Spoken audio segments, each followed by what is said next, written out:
Итак, салом алейкум, бародаро.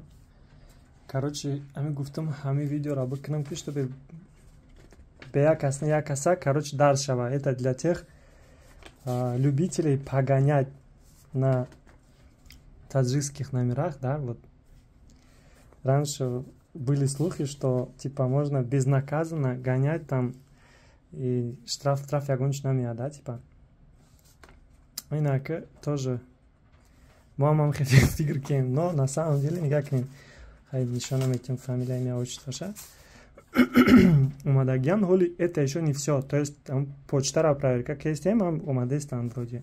Скорее всего, это не все. Хар як адмыш штрафа, или рафтаги почта, грифтаги не. То есть то ли ходой кямаш 500 рубла буша, вахты ки бисё бушидак, это уже как злостное нарушение повторно шават. Сумма ждёт чидан мигрант. Короче, як лист да уже сивдыта. Листи дигариш да уже ҳафтодута шед. ҳафтодута ина ёшина вообще беҳисоб. Короче, уже 100 зиёд шидагия да. Нам хеле штрафой омадаги номерои тоҷикӣ да. Так что чӣ гуфтанем, дига вообще нарушать накне. Соблюдайте правила дорожного движения.